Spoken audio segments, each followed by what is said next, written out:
नमस्कार, मैं श्रेया शर्मा और आप देख रहे हैं day to day news Bharat. हम आपसे वादा करते हैं कि पूर्णतः निष्पक्षता के साथ पत्रकारिता करेंगे और हमारा कोई भी पत्रकार फील्ड में किसी से किसी भी प्रकार का उपहार या विज्ञापन स्वीकार नहीं करेगा, ना ही किसी को ब्लैकमेल करेगा। हम दबे कुचले लोगों की आवाज बनते आए हैं और आगे भी बनेंगे। साथ ही हम ऐसी कोई खबर नहीं दिखाएंगे जिससे हमारी भोली भाली जनता मूर्ख बने या उन्हें किसी भी प्रकार का कोई धोखा मिले। हम लोकतंत्र के चौथे स्तंभ को और अधिक मजबूत करने की पूरी कोशिश में लगे हुए बात करते हैं खबर की, जो इस वक्त की बड़ी और अहम खबर। अमेरिकी राष्ट्रपति डोनाल्ड ट्रंप ने एक बार फिर अंतर्राष्ट्रीय राजनीति में हलचल मचा दी है। इस बार उनका निशाना बने हैं ईरान के supreme leader Ayatollah Ali Khamenei, जिनके खिलाफ जो है ट्रंप ने बेहद तीखे और आक्रामक शब्दों का इस्तेमाल किया है। जी हां, आपको बता दें कि ट्रंप ने दावा किया है कि वे खामनेई की 37 साल पुरानी सत्ता को जड़ से उखाड़ फेंकेंगे और ईरान में अब नए नेतृत्व का समय भी आ गया है। ट्रंप के इस बयान को सिर्फ एक राजनीतिक टिप्पणी नहीं बल्कि ईरान की मौजूदा सत्ता व्यवस्था के खिलाफ सीधी चेतावनी के रूप में देखा जा रहा है। अमेरिका और ईरान के बीच पहले से ही तनावपूर्ण रिश्तों में ये बयान आग में घी डालने जैसा माना जा रहा है। शनिवार को दिए गए अपने बयान में डोनाल्ड ट्रंप ने कहा कि खामनेई द्वारा अब तक लिया गया सबसे अच्छा फैसला ये था कि उन्होंने 800 से ज्यादा लोगों को फांसी नहीं दी। ट्रंप का ये बयान जितना चौंकाने वाला है उतना ही भयावह भी है।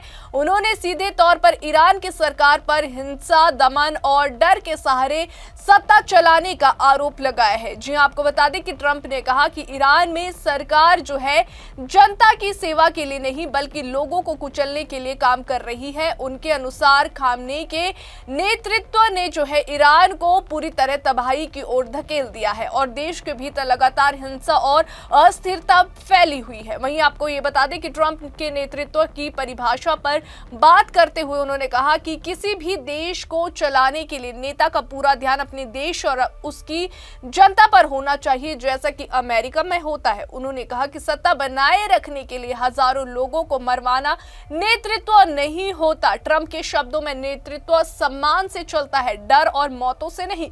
ये बयान सीधे सीधे ईरान की मौजूदा सत्ता प्रणाली पर हमला था, जिसमें विरोध प्रदर्शनों को बेरहमी से कुचलने के आरोप लगातार लगते रहे हैं। अपने बयान को और कठोर बनाते हुए ट्रंप ने जो है खामनेई को बीमार व्यक्ति की संज्ञा दी है। उन्होंने कहा कि खामनेई के नेतृत्व में ईरान नरक से भी बदतर स्थिति में पहुंच चुका है।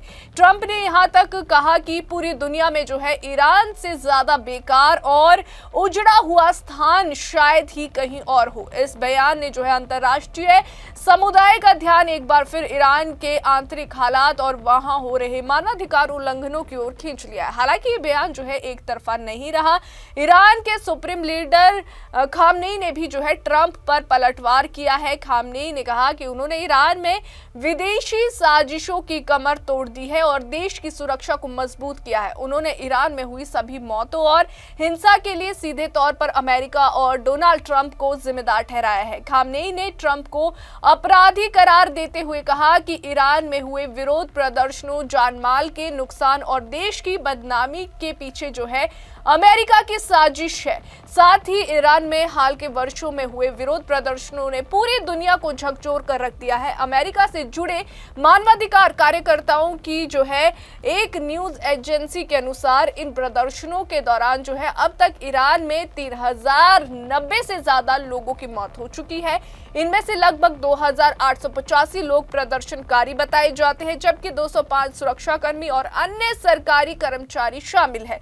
इसके अलावा 10,000 से ज्यादा लोगों को गिरफ्तार किया जा चुका है। हालांकि उनकी सटीक संख्या अब तक सामने नहीं आई है। ये आंकड़े अपने आप में ईरान की गंभीर स्थिति को दर्शाते। बताया जा रहा है कि मृतकों की संख्या 1979 की इस्लामिक जो क्रांति के दौरान मारे गए लोगों से भी ज्यादा है। ये तुलना ईरान के इतिहास में एक बेहद डरावना संकेत मानी जा रही है। जिस क्रांति ने ईरान की मौजूदा इस्लामिक सत्ता की नींव रखी थी, उसी से भी जो है ज्यादा खून आज उसी सत्ता के दौर में बह रहा है।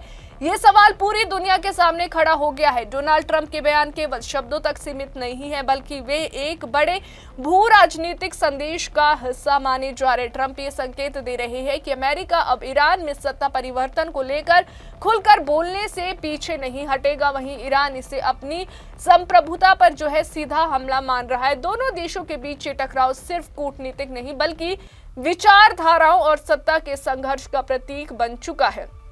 इस पूरे घटनाक्रम में सबसे बड़ा सवाल यही है कि इसका असर ईरान की आम जनता पर क्या पड़ेगा। क्या ये बयान अंतर्राष्ट्रीय दबाव बढ़ाएगा या फिर ईरान के भीतर दमन और तेज होगा? क्या वाकई ईरान में नई नेतृत्व का समय आ गया है जैसा ट्रंप दावा कर रहे हैं, या फिर ये सिर्फ राजनीतिक बयानबाजी है? इन सवालों के जवाब जो है आने वाले समय में मिलेंगे, लेकिन इतना तय है कि अमेरिका और ईरान के बीच ये टकराव अब और ज्यादा गहराता जा रहा है और इसके प्रभाव जो है पूरी दुनिया की राजनीति पर भी पड़ सकते हैं। अभी के लिए फिलहाल इतना ही। देश और दुनिया की ताजा खबरें जानने के लिए देखते रहिए day to day news Bharat और हमारे चैनल को लाइक, शेयर और सब्सक्राइब करना ना भूलें।